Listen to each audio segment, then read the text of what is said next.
Saturdays 11 a.m. on Women Radio 91.7 is in collaboration with Muslim Public Affairs Center, NPAC. Everyday Muslim will address the misconceptions on Islam, foster a peaceful coexistence, and guide the everyday Muslim on the journey in Islam. Everyday Muslim, Saturdays 11 a.m. on Women Radio 91.7. Simplified understanding of the deen.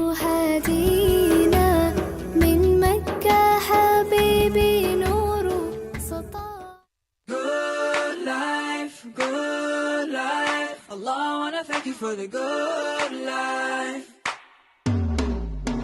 I wanna wake up in the morning with the sun, wear a smile, go out and have some fun. Gonna take away the worries on my mind, oh, put them on one side. 'Cause every day is like a brand new story with unwritten lines, and no matter the weather, it's gonna be alright. I know my life ain't perfect, but I don't have to worry, 'cause I've got all that I need right here in my life. I know my life ain't perfect, but I like the way it's going, 'cause I've got all that I need right here in my life. Thank you for the good life, good life. Allah, I wanna thank you for the good life.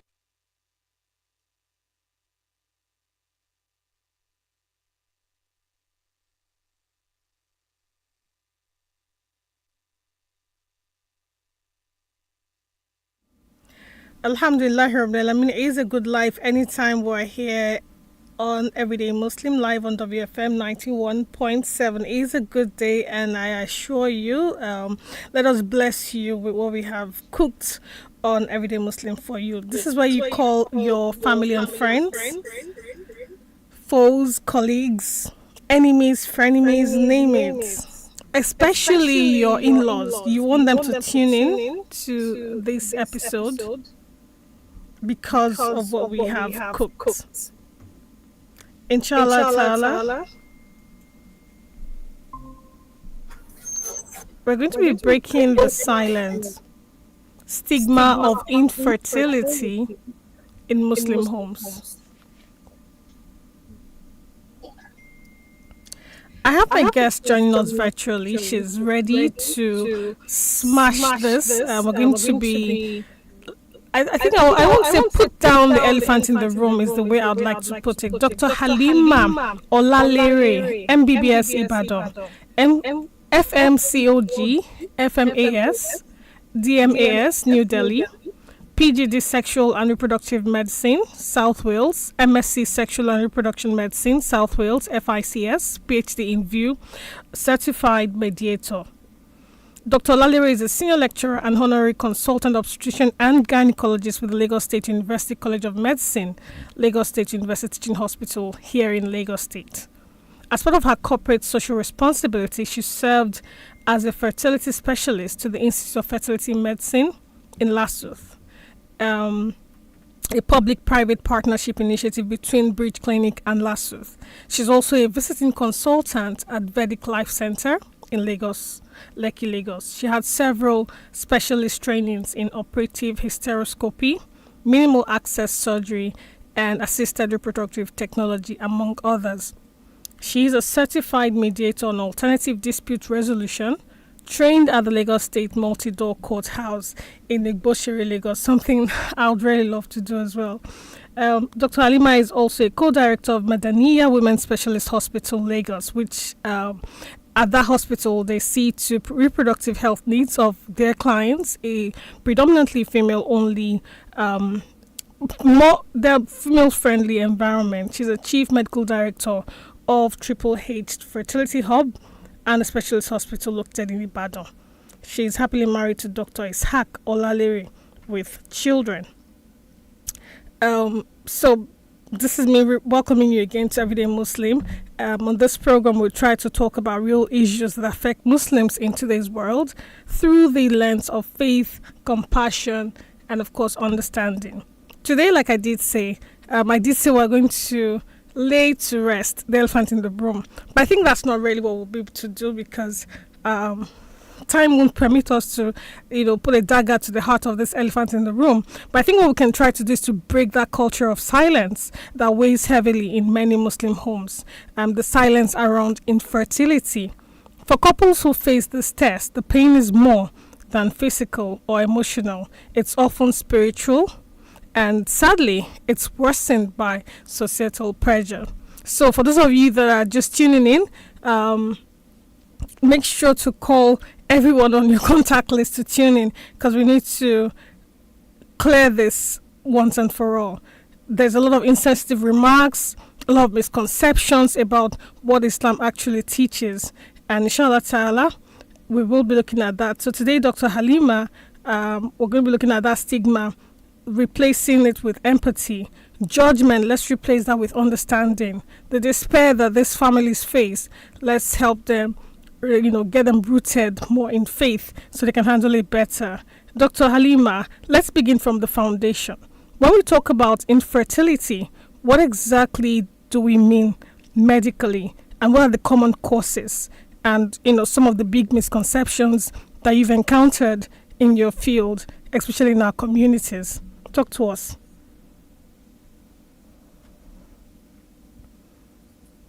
Thank you very much for the kind introduction, and good morning, everyone.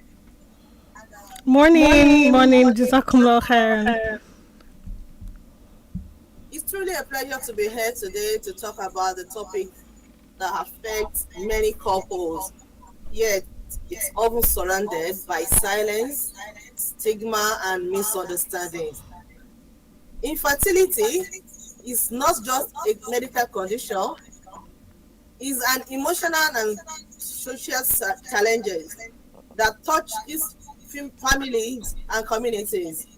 When we say somebody has infertility, it means that the couple are not able to achieve pregnancy despite having regular, unprotected, penetrative, ejaculatory sexual intercourse between a man and a woman for over 1 year. At least they are having sexual intercourse 3 times in a day, 3 times in a week for over 1 year. And it's not only a woman's problem, it's a sign of failure, or it's not only a woman's problem, it's not a sign of failure, and it's not a weakness. In reality, it affects both man and woman alike. And in most cases, there are effective ways to diagnose and manage them. I'd like to take you back when you said actively, constructively, all the terms that you use, I'm not going to be able to recollect or repeat them verbatim, but I'm going to say exactly in the other room, being so active 3 times a week for a consecutive period of 12 months. Unfortunately, some women they can't even clock 10 times in an entire year. And yet the society already labels them barren. SubhanAllah, just putting out there for the sake of those in-laws that are constantly hounding the woman, whereas daddy comes home dead and he's not even able to do anything. They just see them in the room and they assume something is going on, and for all you care, they have not even able to meet 10 times in an entire year, and we expect them to have met, that's 3 times 52. Realistically speaking, that's what Dr. Lalleri just said, and we quickly label this woman who is not even active, as it were, we already label her barren. Now, quick one. In many homes, infertility is treated almost like a taboo. We can't talk about it. It's a private pain. People dare not speak up, Some of it, we see it as a form of punishment from Allah. From your experience, or from, as well as an Islamic perspective, why does this stigma persist, and how can we begin to reframe infertility as part of Allah's qadar, rather than a personal failure?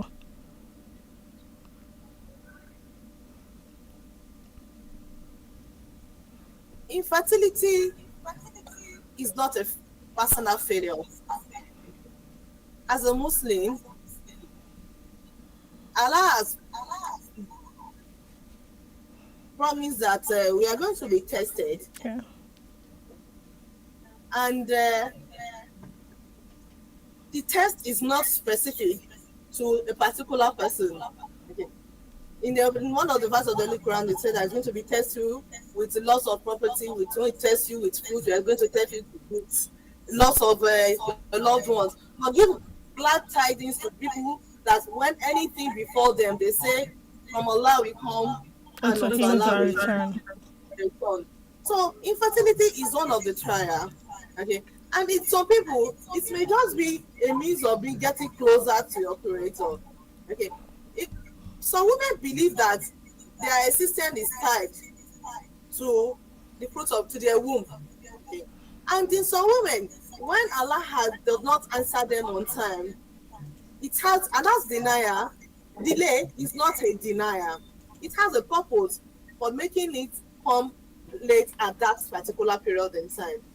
You had instances of women that have waited for 10 years, 20 years, that when Allah eventually answered them, it is during the childbirth that we just realize that the mother just gave up and the baby made it. So the woman will not be so disastrous. Why did I even ask for this? So whatever a Muslim is seeking, you should seek that, oh Allah. Some people, out of the distress, they said a lot of distracting things. Like, oh Allah, even if I will get pregnant in the morning and I will lose in the afternoon, let people even see that I am pregnant. Let people call me, even if they will have that child in the morning and the child will die in the afternoon, let people call them hear something. Okay. So we should be selective in whatever we are asking from Allah, because Allah is all hearing and is ready to accept our dua. Alhamdulillah, Jazakumullah khairan, Dr. Halima. Now, the thing is, incidentally, the emotional weight of infertility often falls more heavily on the women, right? Even when medical evidence shows otherwise. Sometimes the evidence shows that it's the man who is at fault, or sometimes both of them need to work on something, and other times both of them have clean records. What are some of the unfair cultural pressures or painful experiences that couples usually face, especially the women, and how can Islamic education help us correct these gender-based misconceptions? Thank you. Like I said, there are lots of misconceptions about infertility. When some people believe that infertility is only the responsibility of a woman, that the woman is on the cause of the infertility, maybe as a result of her sin, or as a result of the sharp practices that she has done growing up, maybe in the youthful exuberances. Some people might have aborted unwanted pregnancy, or some people don't even say it's a taboo from the family, that our family is the one that is causing it, not her. And Muslims don't think about that like that. Medically, about 40 to 50% of cases of infertility is from the men, while about another 40% is from the women causes, and 10% is idiopathic, that is actually the basic test, standard test for infertility did not pick it. However, when they investigate deeper, they will be able to know this is the solution to this. Apart from that, some people believe that being infertile means that the person will not be able to conceive at all in life. Okay. With investigations and evaluation, the woman, because of that particular infertility in the woman, may be known. So then there are some misconceptions like telling the woman that, oh, you are not getting pregnant because of the stress. Don't worry, just relax. Okay. It's just relaxing will not bring something on the table. When they said tie your camel and put your trust in Allah, in that I would say that let's put our trust in Allah. As well as let's go to the appropriate space where you're going to be evaluated and the actual cause of the infertility will be detected. Then another infertility was that another misconception was that the infertility, in vitro fertilization, or it's 100. Once you get there, it is 100%. In as much as the other evaluations are there, in vitro fertilization, which we call IVF, as we shows that so typically successful in about 30 to 50% of cases. So it is not one size fits all, and the solutions to infertility is not 100%. So we need to evaluate to know what exactly is the cause of infertility in the person. Then, for the woman causes, mention the causes. So women, the cause may be for that they are not actually ovulating. For pregnancy to take place, someone has to after sexual intercourse, the sperm is released from the man. From that sperm that is released, there are some tiny creatures that are allowed there you cannot see with your eyes, except with the microscope. We call them spermatozoa. So they can swim very fast. And in a spoon, a teaspoon of sperm, some men have 20 million. You can imagine putting even 1 million person in our studio. It will not contain it. So, but in that small 1 million of spermatozoa, they can have 20 million of spermatozoa. 1 million semen, they will have 20 million spermatozoa. So, but however, out of these 20 million, is only one that swim faster, the fastest that reach where the egg is one that will fertilize it. So, I mean, there is not any problem in the sperm being able to swim to the final destination where it's going to meet the egg, or if the tube of the woman is blocked, that the sperm was not able to pass through, or if the woman did not ovulate. So once there is no egg, there is nothing the sperm will fertilize, and once there is no sperm, the egg alone cannot be the baby. So another thing is that after fertilization of the egg and the sperm, for the fertilized egg, the embryo will swim back inside the womb of the woman and implant something we call implantation, just like we are sowing a seed, put it in the soil, in a fertile soil. Okay, so after some time it will germinate. So that germination takes place inside the womb of the woman for 9 months, after which the child is born. So if there's any problem with the spermatozoa that will swim to go and meet the egg, probably the spermatozoa cannot swim, or it has two heads, or it is the form of missile, or some of our brothers, there is really nothing spermatozoa there. It's only the semen that is there. So there's really nothing that will fertilize the egg. So if there's not a problem, some women may not ovulate. Ovulate means that out of the bag containing the egg that we call the ovary, one of the egg is falling. So with that one that drop is what we call ovulation. So when it drops, sperm fertilizes it. So if it does not drop, which may happen if the woman has some problem, like what we call hormonal imbalance, like problem like someone that has something swollen in the neck, like thyroid dysfunction, which will make the ovulation not to take place, or the person has what we call polycystic ovarian syndrome, in which there will be plenty eggs, but none of them are big enough for them to drop, that for ovulation to take place.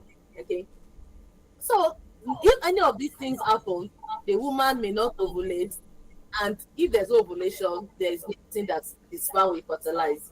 So the assessment of evaluation of the infertility has to be individualized, and it is the couple that we assess.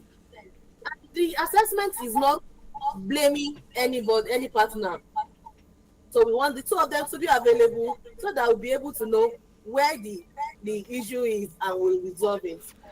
Dr. Halima, just a quick one. This assessment, you said is individual. You have to be individual. It has to be both parties. You have to check and assess both male and female. Just on a scale of 1 to 10, because me, I know my brothers. From your experience, how many times, put a range to it, how many times do these men cooperate and turn up for this assessment with their wives? You're laughing. You already know where I'm going. In my head, just correct me, in my head, the figure looks like 0.00001 over 10. But you are the expert. How many times do these brothers turn up to support their wives and submit themselves to investigation and assessment? Thank you, my sister. That's what it still boils down to the understanding the infertility and erasing the taboo or the misconception that It's the it is your woman. problem, It's the the woman's woman's problem. only problem. So if the partner see it as our problem, so there will not be any issue from the brother not coming down out to help. We've had cases of couples that the woman will have gone to 3 or 4 places and they will have certified her that there is really no problem. Can we see Your your husband. spouse? And meanwhile, the spouse, because of the liberty that Allah has given all of us, that Mosunowa Sulasawa Rubaha, okay, the spouse has had the back of her mind that okay, if this one does not forthcoming, another one will be forthcoming. Okay, so we've had a case of some people. I will mention the hospital and I will mention for identification sake that the first woman, the first wife presented after 10 years, and they evaluated and I've been asking the brother to come. He refused to come because he has married 2 other women and the 2 other women had children. So it's only the first woman that did not get any input of the womb. So the woman just thought of, okay, no worry, brother. Immediately after having sexual intercourse, quickly ground down. So they just retracted the semen from the posterior vaginal wall, and they realized that it was there was really no sperm, that exospermia. That is, it's only the semen that the man was shooting. And you ask the man to ask her to please ask your husband to come. There's really nothing here, not even a dead sperm. So the husband did not come. So though it is not nice, the woman went back and meet the other wives. Please explain to me. And the next thing that happened is that the woman also came back with the pregnancy. My guess is as much as yours. Yes. No No need to explain further. Subhanallah, may Allah protect our homes, may Allah rectify our affairs. And my brothers, I think it's a wake up call. And sisters in laws and mothers in love, let's know that it's a communal thing, it's a family affair, it's everybody, all hands on deck. Stop pointing fingers at the woman. And eventually, if truly the problem lies with her, let's work together and get the healing for her accordingly. Anyways, I was just, by the way, I had the figure in my head. I've not done any research, but on this note, I might even go and do a research. But you doctors now, you will say confidentiality. You cannot expose information. But and I know that these brothers of ours, they need divine handling. They should come forward to support the women more. Anyways, so down to this now, the crux of the matter. You've received the diagnosis of infertility. This can truly shake a person's faith and self-worth. From both a psychological and spiritual angle, how can couples find peace, patience, and renewed trust in Allah, what we call tawakkul, while navigating this difficult test?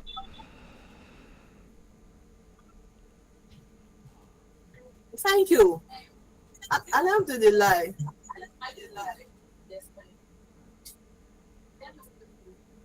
It's when the 2 couple, like I said, the couple has to know that they are together to solve their problems. It is not a one-way problem, and they need to reorientate themselves to know that from saying I failed, we failed, to seeing it as this is a test of Allah.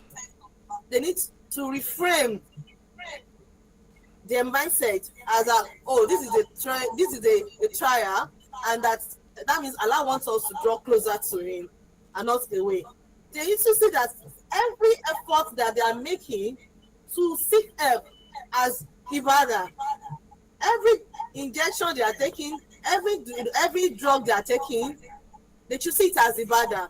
Every tears that is dropping, they see it as ibadah.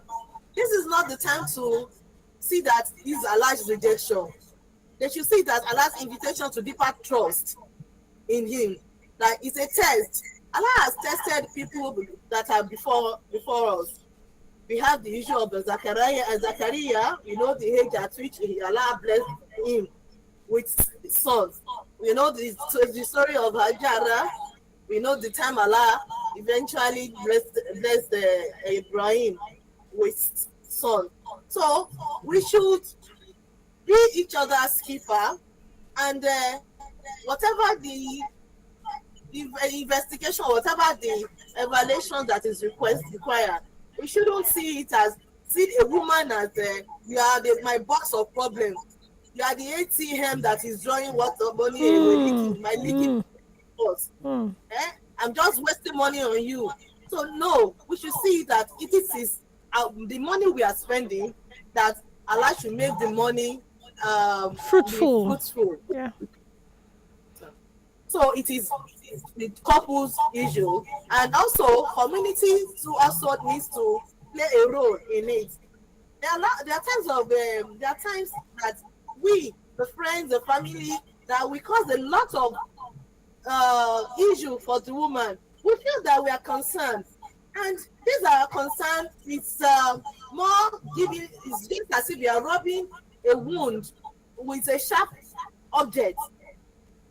I can imagine a woman that has been married for almost 10 years and went for a family event, Olobile, and while other wives, the younger wives that came after her, are already carrying their own children, and she doesn't have anyone to carry. And they will not be complaining for her in the presence of everybody. My life is affair. By next year, I'll help you to carry baby too. Even people that don't know that she doesn't have it, it's just like I see exposing the woman to the larger audience to know that you don't see your friend, she don't get any beleo.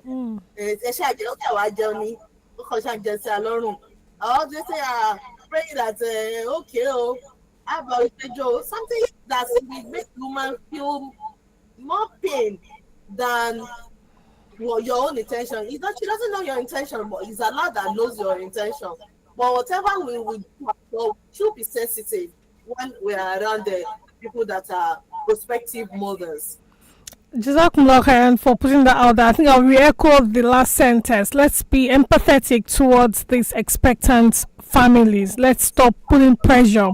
If you truly care, make that dua for them and the dua will reach them. You don't need to say it openly in front of them to show that I love you and I'm rooting for you. Root for them in your room, in your tahajjud. Root for them. Don't come and say it to their faces if they haven't solicited your extra words of comfort. It's a tough thing to deal with, so let's be more empathetic towards this their needs. Sadly, many couples, out of desperation, they fall into the hands of unqualified healers or they adopt harmful remedies, while others face insensitive comments from family or community members, just like you said. What role do you think the imams, scholars, Muslim organizations, what role do you think they should play in promoting a culture of empathy where faith and medical treatment go hand in hand?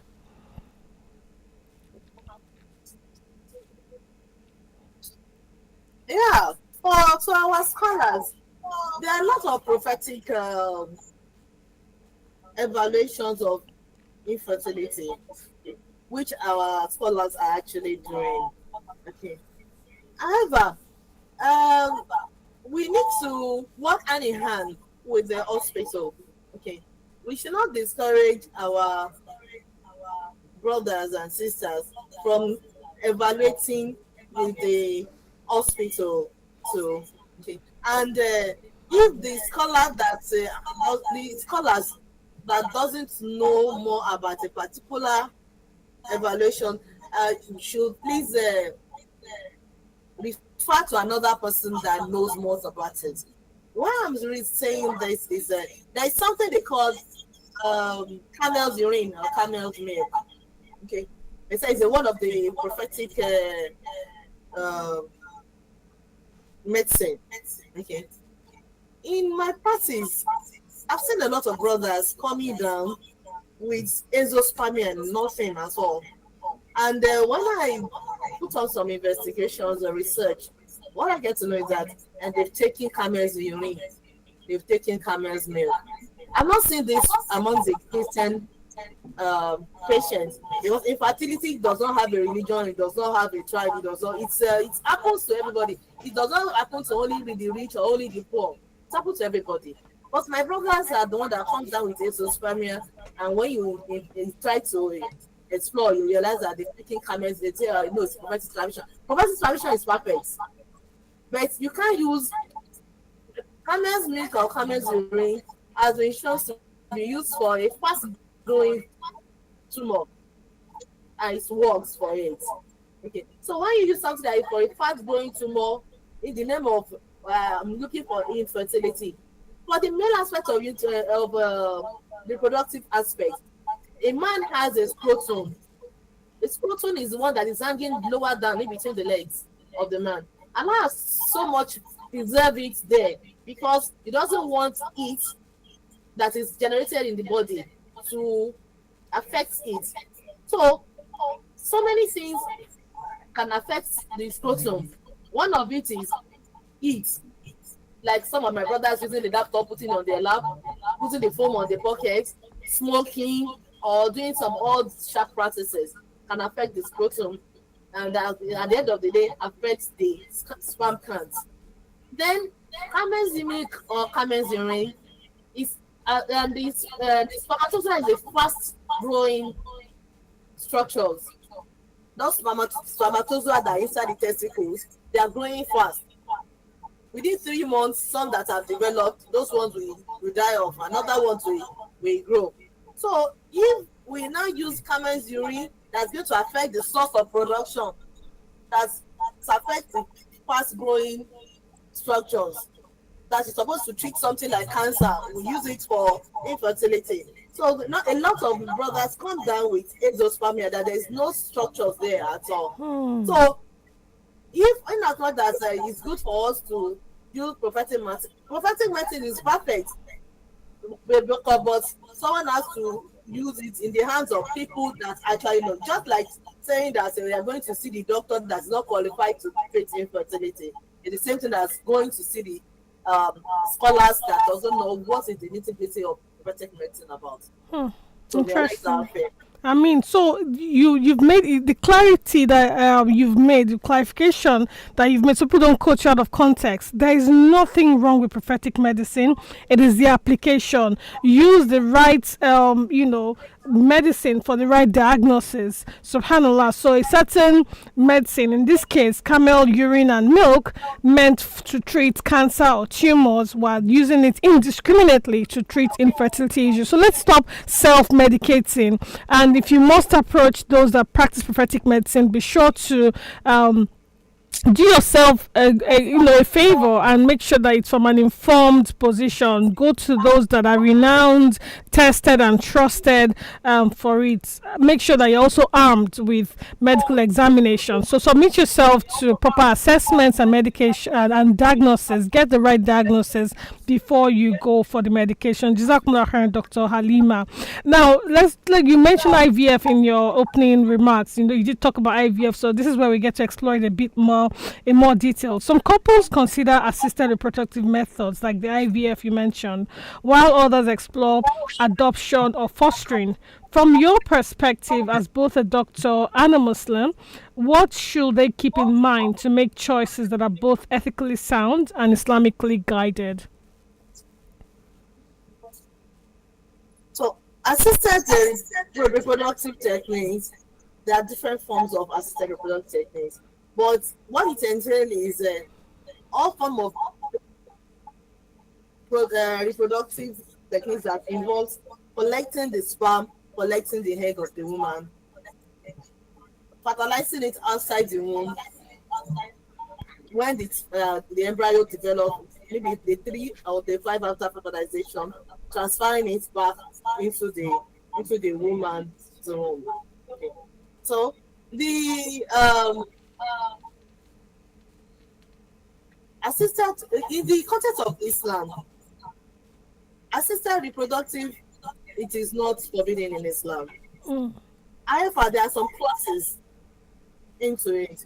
So assisted reproductive technique in which the man sperm count is low, and I said that in some men, if they produce the seminal fluid analysis, we can have in 1 ml we can have 20 million of spermatozoa.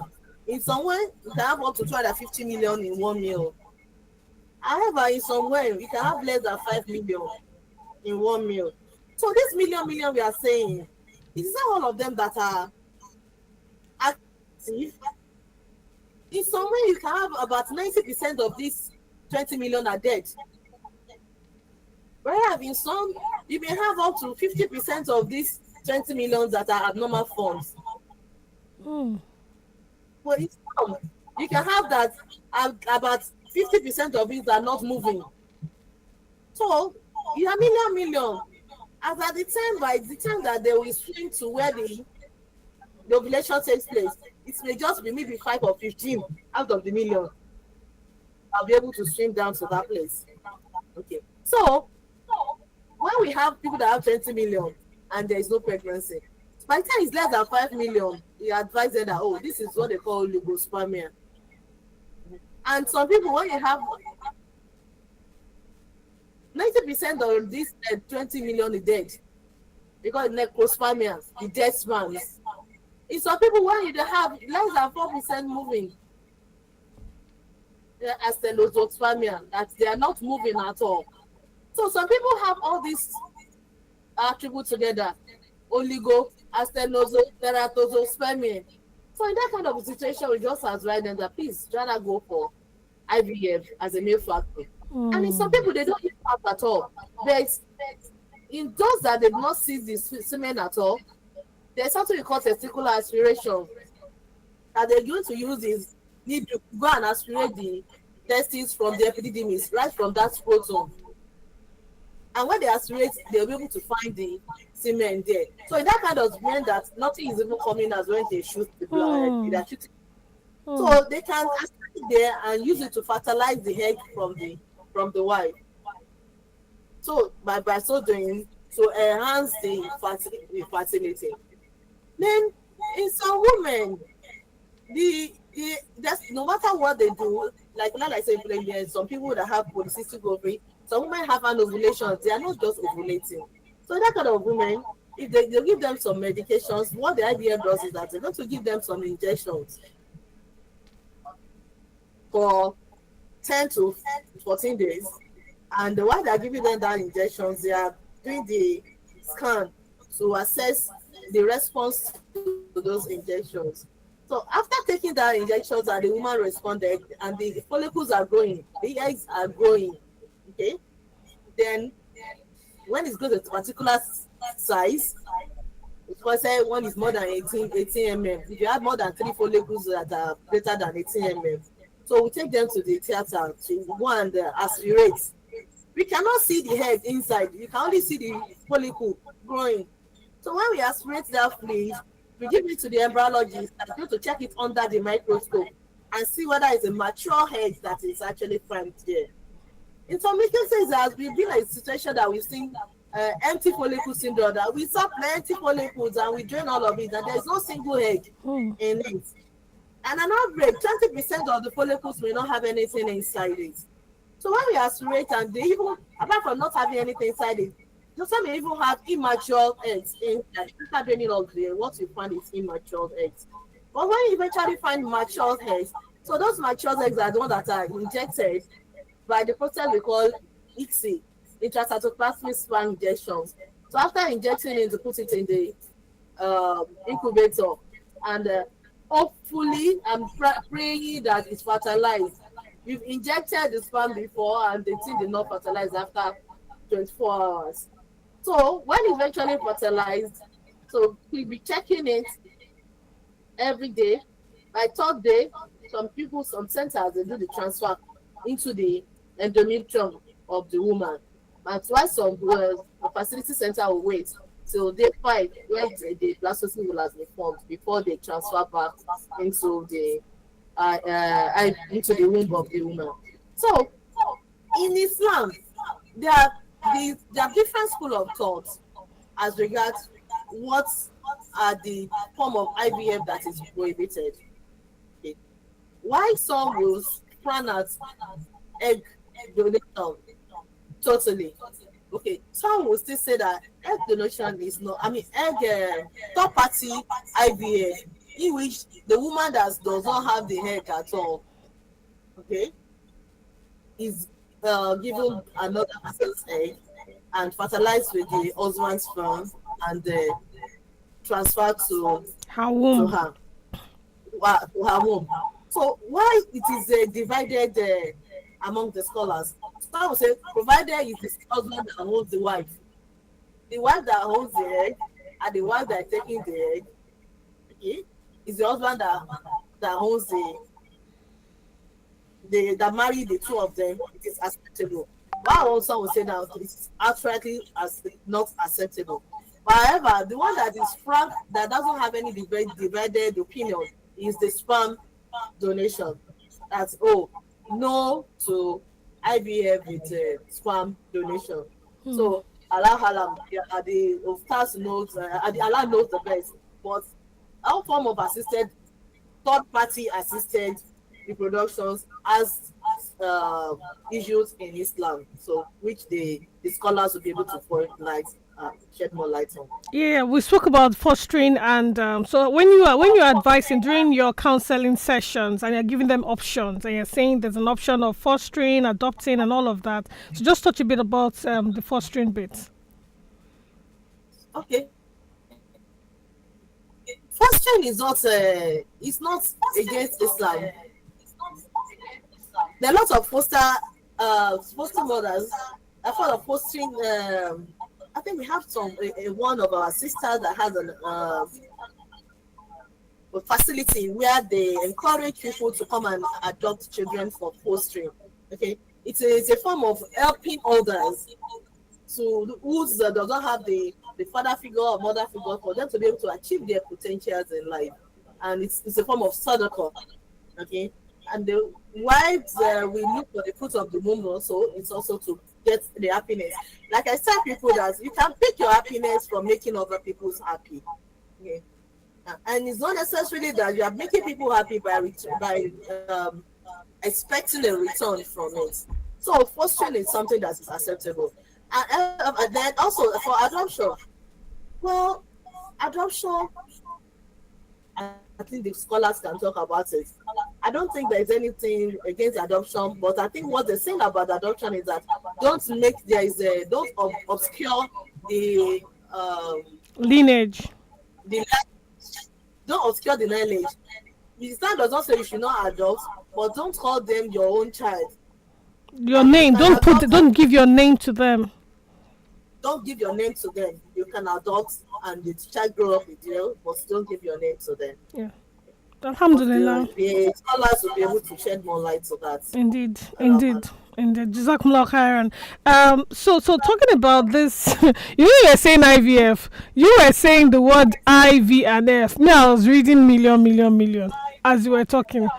When we go through these infertility issues, subhanallah, this thing called infertility can take a toll on families, takes a toll on their marriages, emotionally, mentally, spiritually, and financially, in capital letters.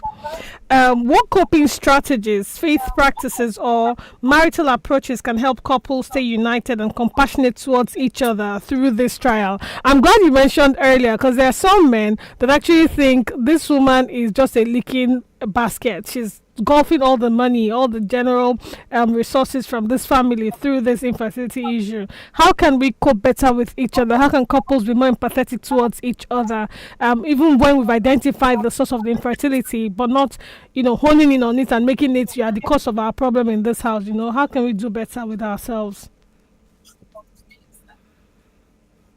Alhamdulillah, the Islam is beautiful and makes us know that you are like the cover cloth for each other, and what happens to the one should be the concern of the other. In aspect that the man has the opportunity to have four bonds, each of those 4 bonds are equally important. And Allah has so much made it easy that equity is very important. And I think there's one of the Quran that said that you should be any man that is not just to his wife. I think raising him on the day of accountability will be raised like someone that one side is like someone that had Paralysis. That's the person that even has children. So once that has one wife, it is enjoyed. We are enjoying to be kind and nice to our spouse. Okay, and the even prophet said that the best of you is the best that the one that is Best to his family. and kind, his wife, to his family. I said that I am the best. That he tries his best to be kind to his family, and you know that going through this infertility is not something that's just happening. It has been happening even to the time of the prophets that have come before our prophet Sallallahu Alaihi Sallallahu Wasallam. Alaihi Wasallam. And they are able to cope, and they don't maltreat their wife. Okay, so we should know that the woman going through infertility is going through a lot, and they're going to have a lot of tantrum. They are going to have a lot of the period of the silence, period of annoyance, the period of hopelessness. They have a lot of things going through. So whichever the woman is at, and the man should understand that if she is high, to be high with her. If she is low, be low with her. It is not the time to be calling each other name calling. Then also, the woman too should know that the way she's feeling, the man is feeling, also feeling that way. Okay, it's not just that our culture be like men don't cry, don't show your emotion. No, man will be bottling his own emotion. So the wife should know that you need to show empathy. This empathy is reciprocal. In as much that the man is showing empathy, the wife should, when the man is down too, she should lift him up. So when the woman is down, the husband should lift him up. And then we should know that no matter how long or winding your journey is, hope is never wasted. You have a tawakkul, hold fast to the code of Allah. And whoever puts his trust in Allah, Allah will not disappoint. So miracles still happen, even when the road still is silent. So something beautiful is being prepared. So let's be hopeful, and also tie your camel and put our trust in Allah.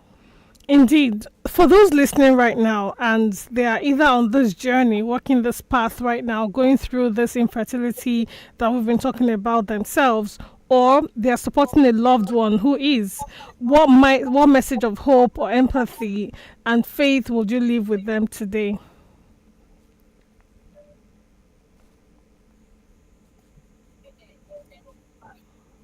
So my message, my parting message of hope. I want to party. Yes. The message of hope is that I'm leaving with all of us that are going through this period is that we should hold on to hope. When the road feels uncertain, let our faith be our quiet strength. Whatever we are going through, Allah knows, and He knows the best thing for us, the best time. So Allah's delay is not denial.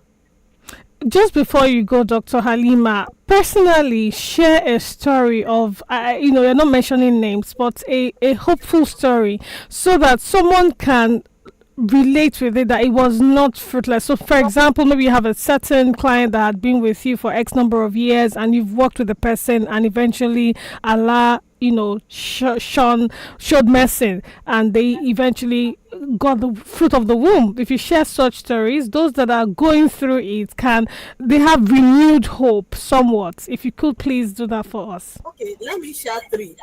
Mashallah, may Allah bless you. May Allah honor you. I have this my friends because they are all my friends. No. Because when they're going through it, apart from the fact that we are doctor the patient relationship, we tend to share some bonds. We became the spiritual leaders. We became the champion of each other. We call each other, we text each other. If I have the patient, they could send a message. And my husband wants to then get there. Should I allow? Okay, no problem. You don't allow now. Okay, allow now. Okay. So there's this client that came, and initially when she came and we evaluated, we realized that okay, it is there is a what we call uterine fibroid. So we did fibroid. So after the fibroid, there is a ovarian reserve is born. We did ovarian rejuvenation. Ovarian rejuvenation means that okay, we inject some things into the ovary to quicken, to waken the ovary, to improve the ovarian, the number of follicles that remain. So after that, we did hysteroscopy to check what's inside the womb that we want to go, and the bed we are going to put the embryo. So we did that, and after that we did IUI, meaning that okay, the tubes are open, so we give her some drugs and take the washed sperm, injected it into it. We did that one twice. There was no pregnancy. So at the point, she just said, Dr. Halima, can we proceed with that IVF? We'll go and look for money. I said, oh, mashallah, I will consider with the IVF. We did IVF. And after the air collection, she said, I don't want embryo transfer now. I'll come back next month. I want to go and relax. Okay. She went. So later she came. Can we start it now? Okay. I'm not pushing. I'm not forcing. Okay. But if I know that something that you requested is going to be harmful, I'll advise. So we cannot impose anything on the patient. So I said, okay. So when she came, we did the embryo transfer. Alhamdulillah, she got pregnant. But when she was not sending a message to me that she got pregnant, I was in a meeting, clinical meeting. I was doing a call. I can't pick the call here. I was more moderating. I just saw the message with the crying emotion. Why is this woman crying? Meanwhile, after embryo transfer, as they are going through a lot of anxiety that, we are also praying, Allah. When I have the patient doing that I did the IVF for, at that particular, the last 14 days, all my sujood, I didn't even forget to pray for myself. The prayer is, Allah, let my patient get pregnant. Allah, let's. So that was the prayer. So when she now started crying, I was like, why is this woman crying? What's the problem? So when I checked, the crying was, Allah, after 11 years, it's positive. Allah, thank you. It was a cry of joy. Mashallah. When I saw it myself, I just did do that shukr. Mashallah. That, alhamdulillah. So I have to put a call through that. Why are you crying? What happened? He said, I just thank you. I'm just praising Allah. I'm just happy. Alhamdulillah. Mashallah. So another one that I'll share was that the lady she came, we did the IVF for her. She has had about 4 IUI. She has had the stimulation with that IUI. Then she graduated to doing IUI. She did about 4 IUI.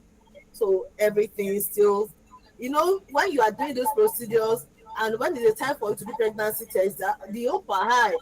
When it's time to do the pregnancy test, the whole thing seems crushed. Well, if this is negative. So she eventually said, please, let's do IVF. We are ready. So we did IVF. After IVF, it was not successful, the first one. But alhamdulillah, she has a lot of embryos that we still stored.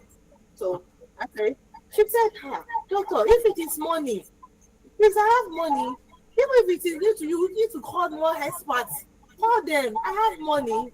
It's money. It's not because you did not give us extra money. We're doing what is in our best for you at that time. But Allah has a plan. Allah's delayed is not denial. So when we did the second, said, that's this story I gave. the prayer, the art prayer, the prayer that is sentimental, that is opening the wound. She said, anytime they're doing some party, there is a particular woman that is me that she's always praying for. And everything will be looked. So I said, and now we are in our affair. I said, okay, you to go and be doing this dua. We were also doing this dua. Okay, we will come. You wake up for Tajud, we also wake up for Tajud. Let's do it together. So when we did the second transfer, she got pregnant. She had twins. MashaAllah, tabarakallah. Double honors, MashaAllah. Double honor. So when she had twins, she went to a Umrah to celebrate their first year birthday. And it was when she was at Umrah that she noticed that she was pregnant for the spontaneous rape. MashaAllah, tabarakallah. So now, Alhamdulillah. now there are 3 children. MashaAllah. Alhamdulillah. Alhamdulillah. Don't cancel the children. But what I'm saying is that Allah do answer to her. Yes. She waited for 12 years. She did not have spontaneous pregnancy. So it was after the first IVF, the second IVF, the third one now became the blessing that it was Opened up her IVF. womb for more children. Dr. Halima, I need to let you go. I'm sure your patients are waiting. We're out of time and I don't want to be kicked out of the studio. Before they'll use soldiers come and uproot me from here. Jazakumullah khairan for your time. May Allah bless you and reward you and grow your hospital clinics from strength to strength. Continue to grant you and all the doctors out there more success stories. Jazakumullah khairan for your time. Barakallahu fikum. And I hope that the stories that she has shared with you gives you renewed hope not to give up. Allah is waiting for it. Delay is not denial. It will come, and when it does come, remember to show all gratitude to Allah. All right, that's it on the show today. We'll be back same time next week with another beautiful package of Everyday Muslim. Spread love, show more empathy. Any in-laws and in-loves, please be empathetic. Sometimes unsolicited advice and help, keep it to yourself. Just pray for us genuinely and sincerely, and it will get to us. All right, that's it from us. We'll see you same time next week, inshallah. Masalam.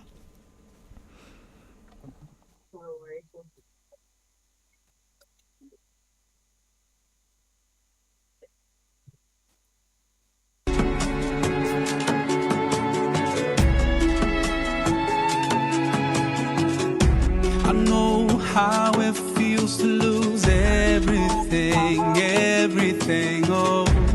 I faced a wall so high above